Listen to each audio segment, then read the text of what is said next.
రక్తము ప్రతి పాపమును కడుగును. మనిషి పాపం భావాలంటే పరిశుద్ధుడైన రక్తము చిందించబడాలి. అందుకే పరిశుద్ధ గ్రంథముల లేఖనాలు రాయబడిన యేసు క్రీస్తు రక్తము ప్రతి పాపమును క్షమించును. ఈరోజు మనిషి పాపంతో అలమడిస్తున్న మానవ జీవితం ఆయన రక్తమును చిందించాడు. నిర్దోషమైన రక్తము, పరిశుద్ధమైన రక్తము, నిష్కళంకమైన రక్తము, క్రీస్తు రక్తము ప్రతి పాపమును కడుగును. అందుకే ప్రియమైన వారలా, అన్నదానాల వల్ల మనిషి పాపము క్షమించబడదు, వస్త్రదానాల వల్ల మనిషి పాపము క్షమించబడదు, ఇంకా దానము ఎన్నో రకాలమైన దానాల వల్ల మనిషి పాపము క్షమించబడదు. గనుక అది మనిషి పాపం కావాలంటే పరిశుద్ధమైన రక్తము, పవిత్రమైన రక్తము, అది క్రీస్తు యేసు రక్తం మాత్రమే ప్రతి మనిషికి, ప్రతి మానవులకి, ప్రపంచ భూమండలం ఉన్న ప్రతి వ్యక్తికి ఆయన రక్తము కార్చిన దేవుడు, నీ పాపమును క్షమించగల దేవుడు, నిన్ను పవిత్రపరిచి దుర్నీతి నుంచి, అపవిత్ర నుంచి, నిత్య నరకము నుంచి తప్పించటకు ఈ లోకానికి వచ్చిన సర్వాంతమైన దేవుడు. ఆయన పాపమును క్షమించటకు అధికారము కలిగిన దేవుడు, పాపమును తొలగించటకు ఆయన సమర్థుడు, శక్తి గల దేవుడు. ఆయన ఏ పాపము లేనివాడు, కామ క్రోధ మదమచ్చము లేని మహాదేవుడు. అందుకే ప్రేమిన వల్ల ఒక వ్యక్తి పాపం భావాలంటే, ఒక వ్యక్తి పాపమును క్షమించాలంటే, ఒక వ్యక్తి పాపము నుంచి పవిత్రగా కలిగి ఉండాలంటే యేసు రక్తము పవిత్రమైన రక్తము. ఆ రక్తము ద్వారా మనుషుల పాపమును క్షమించబడుతుంది.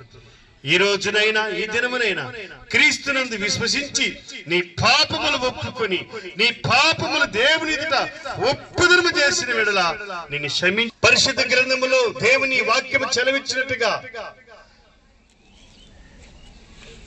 నా ప్రియమైన వారలారా, పాపము వల్ల వచ్చే జీతం మరణము. ఈ లోకములో పాపానికి దాసమైపోతున్న నీ జీవితానికి మరణము వెంటాడుతున్నది గుర్తివెరుగు.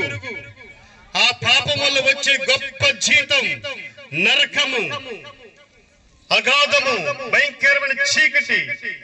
ఈ ప్రపంచంలో ఎవ్వరు తప్పించలేరు, ఎవరు నిన్ను విడిపించలేరు. ఈ రోజునైనా, ఈ దినమునైనా నిన్ను ప్రేమిస్తున్నాడు, నీ కొరకు ప్రాణమిచ్చిన దేవుడు.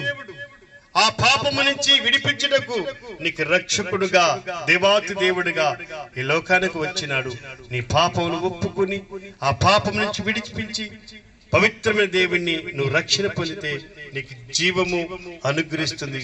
అటు కృప దేవుడు అనుగ్రహించును గాక. చెట్టుల ద్వారా పాపము క్షమించబడదండి. మనుషులు తయారు చేసిన బొమ్మల ద్వారా పాపము క్షమించబడదండి. ఈ లోకములు ఎన్నో రకాలమైన బొమ్మలు, విగ్రహముల ద్వారా మనిషి పాపం పోదు. సజీవుడిని యేసయ్య మరణమును గెలిచి, మృత్యుమును జయించి, పాపమును జయించిన మహాదేవుడు, ఆయన ద్వారా మనుషులు పాపము తొలగించుటకు ఈ లోకానికి వచ్చిన దేవుడు.